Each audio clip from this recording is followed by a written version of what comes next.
जर तुम्ही नाळ चित्रपटाचा पहिला पार्ट पाहिला नसेल तर मी रिकमेंड करेल की आधी तुम्ही तो व्हिडिओ पहा, ज्याची लिंक मी कमेंटमध्ये पिन केलेली आहे। तर नाळ चित्रपटाच्या पार्ट 2 ची सुरुवात होते व आपण चैत्य व त्याच्या आई वडिलांना पाहतो, जे की एसटी मधून चैत्याच्या वडिलांच्या गावाला म्हणजेच पिंपळगावला चाललेले असतात। आता लवकरच हे पिंपळगावला पोहोचतात, जिथे शंकरचे म्हणजेच चैत्याच्या वडिलांचे दाजी, ज्यांचं नाव दादा मामा असतं, ते यांना घ्यायला आलेले असतात। तसेच तिथे आपल्याला कळतं की शंकरचा कोणीतरी नातेवाईक आहे, जो की सरपंच पदासाठी उभा राहिलेला आहे आणि त्यांनाच मदत करायला शंकर इकडे त्यांच्या गावी आलेले आहेत। आता इथे भिंगोरी हे गाणं आहे, ज्यात दाखवलंय की शंकर व चैत्य गावातील घरी जात असताना वाटेत ते सर्व गावकऱ्यांशी भेटत घरी जातात। तसेच इथे आपण नोटीस करतो की गावातील लोकांमध्ये खूप आपुलकी आहे, पण शहरातल्या लोकांमध्ये मात्र ती राहिली नाही। असो, यानंतर हे शंकरच्या बहिणीच्या घरी पोहोचतात व इथे दादा मामा चैत्याला सोबत घेऊन गावातील इलेक्शनाचे पॅम्पलेट वाटायला जातात। आता पॅम्पलेट वाटत असताना दादा मामा चैत्याला पार्वतीच्या घरी घेऊन जातात, म्हणजे चैत्याच्या खऱ्या आईकडे। इथे आपण बघतो की चैत्याला एक मोठा भाऊ आहे, ज्याचं नाव मनी असतं। प्रत्यक्षात मनी हँडिकॅप असतो, त्यामुळे त्याला नॉर्मल मुलं ज्या गोष्टी सहज करू शकतात त्या गोष्टी करण्यात त्याला थोडा प्रॉब्लेम होत असतो, जसे की क्रिकेट खेळणे व सायकल चालवणे। तसेच चैत्याला एक लहान बहीण देखील असते, जिचं नाव रेवती असतं, पण प्रेमाने तिला सर्व चिमणी म्हणत असतात। तसेच आपल्याला समजतं की चैत्य त्याच्या आईला आता चांगलं ओळखतो। तसेच त्याला दादा मामाकडून कळतं की यांचा जो नातेवाईक सरपंच पदासाठी निवडणुकीत उभा आहे तेच चैत्याचे खरे वडील आहेत, ज्यांचं नाव अजयनाथ लोखंडे असतं। यानंतर हे चिमणीला सोबत घेऊन एका तळ्याजवळ असलेल्या पिकनिक पॉइंटला येतात। खरं तर ही पिकनिक पॉइंटवाली जमीन शंकरच्या आईच्या नावावर होती, पण आता शंकरच्या आईचं निधन झालेलं असतं, त्यामुळे ती जमीन शंकरच्या हक्काची असते, कारण शंकरनेच त्याच्या आईच्या म्हातारपणात त्यांचा सांभाळ केला होता। पण शंकरचे जे 2 मोठे भाऊ असतात त्यांचं म्हणणं असतं की ह्या जमिनीत त्यांचा पण हक्क आहे। त्याचबरोबर शंकरला देखील ह्या जमिनीमध्ये त्यांच्या मोठ्या भावांना हिस्सा देण्यात काहीही हरकत नसते। तसेच ही जमीन शंकर व त्याचे मोठे भाऊ इथे टेंट व्यवसाय चालवणाऱ्याला विकणार असतात। आता पुढे चैत्याची एका ट्रेकरशी ओळख होते, जी की इथे त्यांच्या ग्रुपसोबत ट्रेकिंगला आलेले असते। त्याचबरोबर इथे शंकरची लहान बहीण येते व हे सर्व जेवण करतात। तसेच हे गप्पा मारत असताना शंकर त्याच्या लहान बहिणीला व त्याच्या नवऱ्याला सांगतात की ह्या जमिनीतला थोडा भाग मी विकतो व काही तासात शिल्लक ठेवतो, जेणेकरून त्यांच्या म्हातारपणात त्यांना जमिनीचा थोडा आधार राहील। यानंतर हे सर्व जेव्हा संध्याकाळचं जेवण करत असतात तेव्हा पार्वती यांच्यासाठी मासे घेऊन येते व थोड्या गप्पा मारल्यानंतर जेव्हा ती परत जाणार असते तेव्हा चैत्य तिला घरापर्यंत सोडायला येतो। आता आपण चैत्याच्या खऱ्या वडिलांना पाहतो, म्हणजेच अजयनाथला, जे की मनीसोबत कॅरम खेळत बसलेले असतात। तसेच ते जेव्हा चैत्याला घरी आलेलं पाहतात तेव्हा ते खूप आनंदी होतात। आता चैत्य जेवलेला नसतो, त्यामुळे हे सर्व जेवायला बसतात आणि इथे पार्वती मनीला घास भरवत असताना त्याला म्हणते की तू पण चैत्यासारखं स्वतःच्या हाताने खायला शिक। जे ऐकल्यावर अजयनाथला राग येतो व ते जेवत्या ताटावरून उठून जातात आणि आपल्याला समजतं की चैत्य इतर मुलांसारखा नॉर्मल आहे, पण तो यांच्यासोबत नाही तर शंकरसोबत राहतो, याची अजयनाथला बहुतेक खंत आहे। तसेच यानंतर अजयनाथ चैत्याला घरी सोडून येतात व दुसऱ्या दिवशी आपण पाहतो की आज रक्षाबंधन असतं, त्यामुळे शंकरची लहान बहीण त्यांना राखी बांधते व त्यानंतर ती शंकरला तळ्यातली जमीन तिच्या नावावर करण्याची विनंती करते। यावर शंकर म्हणतात की मी बाकीच्या भावांना याबद्दल विचारतो आणि त्यानंतर तसं ठरवतो। आता रक्षाबंधन असल्यामुळे चैत्याला देखील राखी बांधायची असते, तीही चिमणीकडून, कारण चिमणी त्याची सख्खी बहीण आहे। त्यामुळे तो दुकानातून एक राखी विकत घेतो आणि चिमणीकडे जाऊन तिला राखी बांधण्यामागचं कारण सांगून तिला ती राखी बांधायला सांगतो, पण चिमणी मात्र चैत्याने तिला दिलेली राखी घेते व ती मनीला जाऊन बांधते।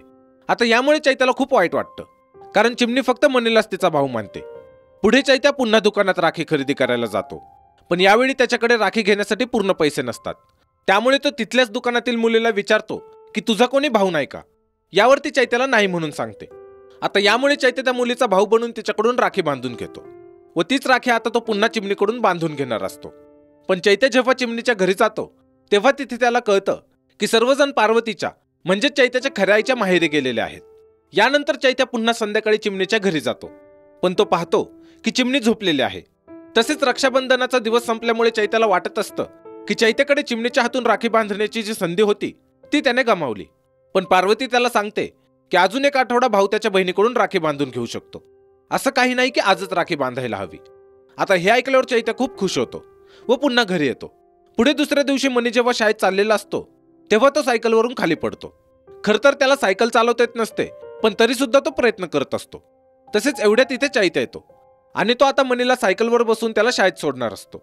त्याचबरोबर तो जेव्हा चिमणीला सायकलवर बसायला सांगतो तेव्हा ती नकार देते पण मनीने तिला सायकलवर बसायला सांगितल्यावर मात्र ती लगेच त्याचं ऐकते. यानंतर चैत्य ह्या दोघांना शाळेत सोडतो व तलावाजवळच्या पिकनिक पॉइंट जवळ येतो, जिथे त्याला एक मुलगी भेटते, जी चैत्याशी बोलत असताना त्याला सांगते की आम्ही ट्रेकर्स आहोत आणि आम्ही इथल्याच एका पडीक किल्ल्यावर ट्रेकिंगला चाललो आहे. तसेच इथे चैत्याला कळतं की त्या किल्ल्यावर एक विहीर आहे आणि भरपूर लोकांचं असं म्हणणं आहे की त्या विहिरीच्या कानात जर का आपण आपली इच्छा सांगितली तर ती पूर्ण होते.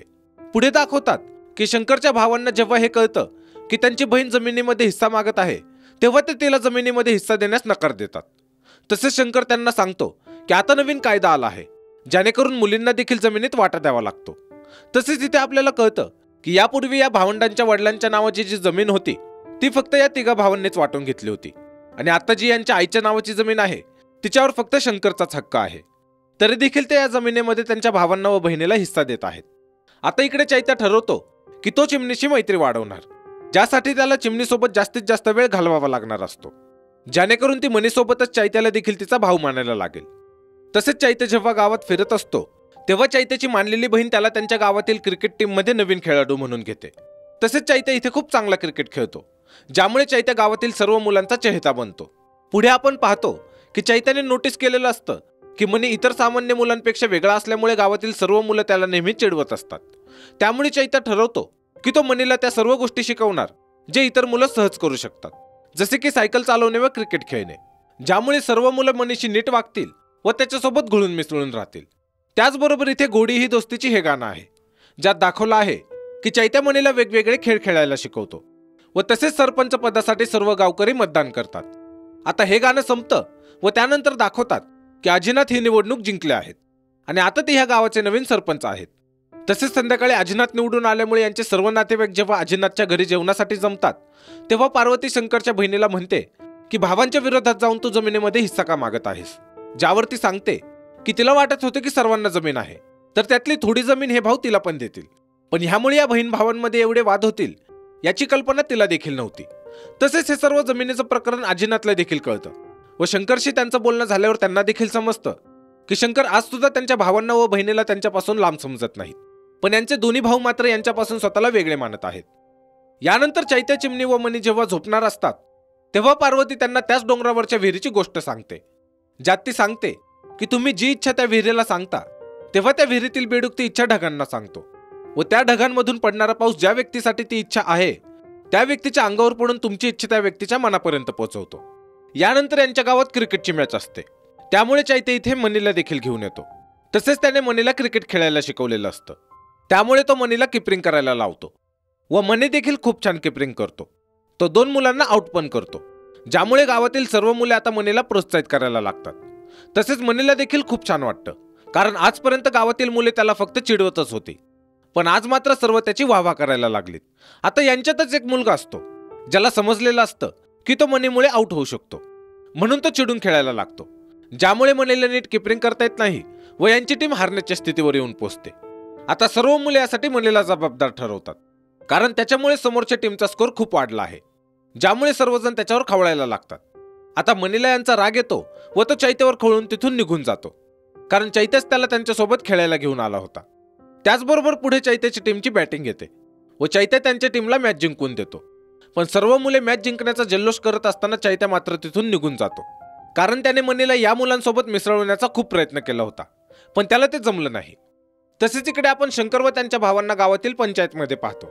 इथे पंचांसमोर शंकरचे मोठे भाऊ सांगतात की ह्या जमिनीत आमच्या बहिणीचा हिस्सा नाही, पण शंकर त्यांना सांगतात की माझ्या आईने मरण्याच्या आधी माझ्याजवळ जमिनीचे कागद दिले आणि ह्याचं तुला जे करायचं आहे ते कर म्हणून सांगितलं, पण शंकरच्या भावांना मात्र त्याच्यावर विश्वास नसतो, त्यामुळे ते त्यांच्या बहिणीला जमिनीत हिस्सा नाही देणार या निर्णयावर ठाम असतात. तसेच शंकरची इच्छा असते की त्यांच्या बहिणीला देखील जमिनीत वाटा मिळावा. आता नुकतेच नवीन सरपंच निवडून आलेले असतात, त्यामुळे पंच ठरवतात की जे नवीन सरपंच आहेत तेच ह्या वादाचा निकाल लावू शकतात. यानंतर हे दोघे भाऊ अजिनाथकडे जातात, जे की आता ह्या गावाचे नवीन सरपंच आहेत. इथे शंकरचे भाऊ जेव्हा त्यांच्या जमिनीच्या वादाबद्दल सांगतात तेव्हा अजिनाथ त्यांना त्यांच्या बहीण भावाच्या नात्याची जाण करून देतात. त्याचबरोबर त्यांना समजावतात की तुम्ही तुमच्या बहिणीची देखील काळजी करायला हवी, फक्त स्वतःचा स्वार्थ पाहून काही उपयोग नाही. त्याचबरोबर इथे पार्वती शंकरच्या वहिनींशी बोलत असताना त्यांना चैत्याबद्दल सांगतात की चैत्याला यांनी शंकर व सुमनला का दत्तक दिलं. प्रत्यक्षात मनी जेव्हा 3 वर्षाचा होता तेव्हा चैत्य त्याच्या आईच्या पोटात असताना डॉक्टरांनी पार्वती व आजीनाथला सांगितलं की मनी इतर मुलांपेक्षा वेगळा असल्यामुळे तुम्हाला त्याच्याकडे जास्त लक्ष द्यावं लागेल, ज्यामुळे पार्वती व आजीनाथला काळजी वाटू लागली की पार्वतीच्या पोटात जे बाळ आहे ते देखील जर का मनीसारखंच निघालं तर यांना दोन्ही मुलांना सांभाळणं अवघड होईल. पण तेव्हा शंकर व सुमन म्हणाले की तुमचं होणारं बाळ कसंही असो ते आमचं असेल. आणि याच निर्णयामुळे पुढे चैत्याचा जन्म झाल्यानंतर यांनी चैत्याला शंकर व सुमन यांना दत्तक दिलं. पुढे आपण बघतो की मनी जेव्हा सायकल शिकण्याचा प्रयत्न करत असतो तेव्हा तो सारखा खाली पडत असतो. तसेच इकडून चैत्य व चिमणी हे सर्व पाहत असतात. त्यामुळे चिमणी चैत्याला म्हणते की ती जी डोंगरावरची विहीर आहे तिथे मला घेऊन चल, तिथे मला माझी इच्छा मागायची आहे. यावर चैत्य तिला तिथे घेऊन जाण्यास नकार देतो व तो म्हणतो की तुझ्याऐवजी मी तिथे जाईल. पण चिमणी जेव्हा त्याला म्हणते की जर तुम्हाला तिथे घेऊन गेलास तर मी तुला राखी बांधेल, तेव्हा तो चिमणीला तिथे घेऊन जाण्यास तयार होतो. तसेच हे सर्व चैत्य मनीला सांगतो व त्याला म्हणतो की तू चिमणीला शाळेजवळ घेऊन ये आणि तिथून आम्ही दोघे विहिरीवर जाऊन येईपर्यंत तू शाळेतच थांब व शाळेत सुटण्याच्या आधी आम्ही जेव्हा परत येऊ तेव्हा तू चिमणीला पुन्हा शाळेतूनच घरी घेऊन जा, जेणेकरून कोणालाही कळणार नाही की आम्ही दोघे डोंगरावर गेलो होतो. पण इथे मनी देखील डोंगरावर येण्याचा हट्ट करतो, ज्यामुळे या दोघांमध्ये भांडण होतं जे की मारामारीपर्यंत पोहोचतं. यानंतर डराव डराव हे गाणं आहे ज्यात दाखवलंय की चिमणी आता मनीपेक्षा जास्त वेळ चैत्यासोबतच घालवत असते. त्यामुळे मनी चिमणी व चैत्याशी बोलणं बंद करतो. तसेच आता तो दिवस येतो जेव्हा हे डोंगरावर जाणार असतात. त्यामुळे चैत्य जेव्हा शाळेच्या गेटवर चिमणीची वाट पाहत असतो तेव्हा चिमणी कोणालाही न कळता शाळेच्या मागच्या बाजूने बाहेर येते व चैत्याला पहिल्यांदा दादा म्हणून आवाज देते, ज्यामुळे चैत्य खूप आनंदी होतो. पण चिमणीचा आवाज मनी देखील ऐकतो व तो देखील बाहेर येतो. आता तो पाहतो की चिमणी व चैत्य विहिरीकडे जाणार आहेत, त्यामुळे तो त्यांच्यासोबत येण्याचा हट्ट करतो. पण चैत्य त्याला सोबत नेण्यास नकार देतो, कारण त्याला भीती असते की मनीला नीट डोंगरावर चालता येणार नाही. आता इथे यांच्यात थोडं भांडण होतं. पण चैत्य मनीला म्हणतो की चिमणी फक्त तुझीच बहीण नाही, ती माझी देखील बहीण आहे. आणि असं म्हणून तो तिला तिथून घेऊन जातो. पुढे चैत्य व चिमणी त्या ट्रेकर्सचा पाठलाग करत त्यांच्या मागे मागे डोंगरावर जातात. तसेच इकडे चैत्य मनीला त्यांच्यासोबत नाही घेऊन गेला, त्यामुळे मनी शाळेजवळ रडत बसलेला असतो. पण इतक्यात शाळेत असणारे मनीचे गावातील मित्र त्याच्याजवळ येऊन त्याची विचारपूस करतात व त्यांना मनीचं रडण्यामागचं कारण कळल्यावर ते ठरवतात की हे सर्व मिळून मनीला डोंगरावरच्या विहिरीवर घेऊन जाणार.